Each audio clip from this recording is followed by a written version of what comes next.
Hey everybody, happy Monday. Hope you all had a good weekend. Here is this week's elaboration video on our concept of top-heavy interiors.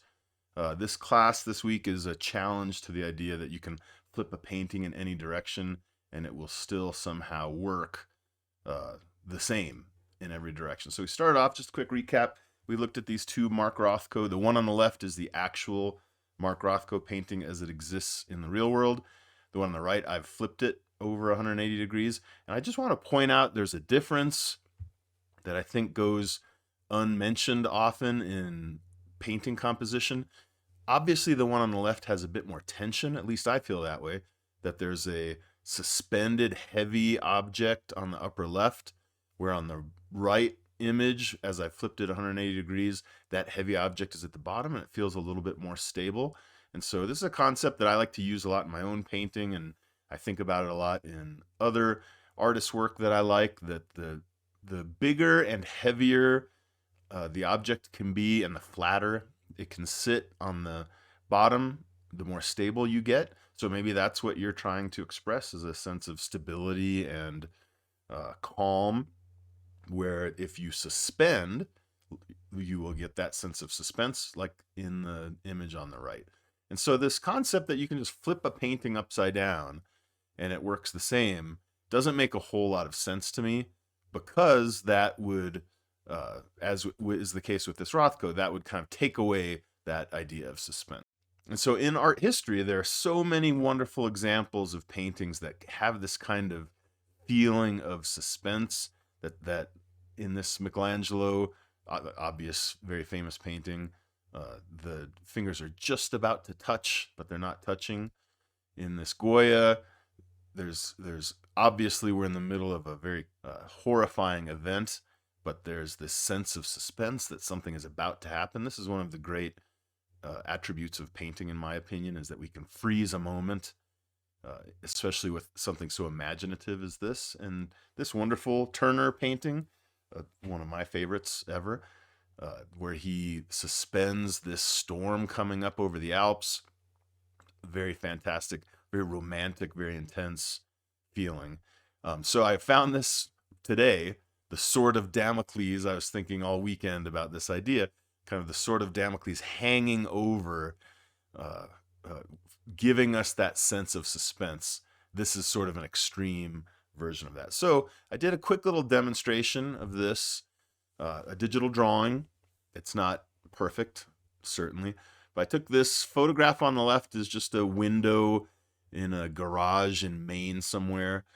Um, and I decided to make it heavier at the top, to try to find a way to adjust the image so that it felt like the top part of the painting was very heavy and the bottom part was kind of not quite so heavy, or a little bit more amorphous. So you'll see as I'm laying this in, I decided to cast a shadow. I'm making this up. I decided to cast a shadow over the top part, just to, as was the case in that Rothko, to give the top third, I guess in this case, a little more heft, a little bit more weight. And so the other side of this is that I'm also responding on the bottom two-thirds of the painting by trying to keep it as open and non-structured as I can stand. The drawing itself kind of suffers slightly, as is often the case with demonstrations, but you'll see that I'm exaggerating a bit in that direction, that I'm allowing the heaviest contrast, the strongest darks, the sharpest edges, all of that I'm trying to keep up on the top so that it feels like it's kind of suspended up there. And so in an image like this, because we don't actually have a suspended object, we don't have the cloud, for example, the storm cloud hanging over us, or the Sword of Damocles hanging over us. This is just a little bit more subtle way to take an image or a photograph that might not be as exciting as you want it to be, and add that little layer of tension, a little bit of suspension. And so I'm using, the reason I chose this particular photograph is because it's so geometric and it's so kind of easy to interpret. So when you guys do your project, I hope that you'll choose anything you're interested in. we're talking about interiors right now. This is an exterior, obviously. I guess if we, the window's broken, so in a sense, it's an inside-outside kind of a painting.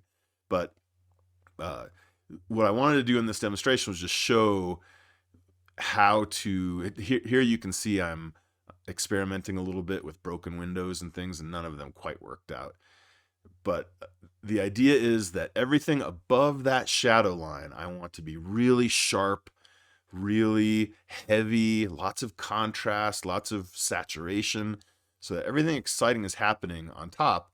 And then the bottom, I want to, you'll notice a lot of the horizontal lines of the window are kind of crooked, and maybe the lines aren't extraordinarily sharp.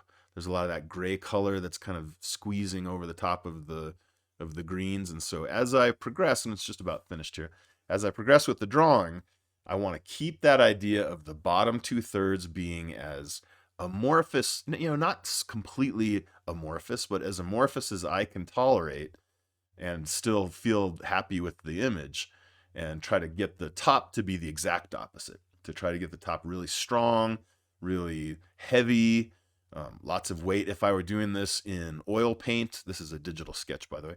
If I were doing this in oil paint, I'd probably use a lot more texture up top and a lot more kind of dragged, thick strokes. And then on the bottom, something a little soupier, maybe let some drips take place where the window shapes meet the window sill shapes.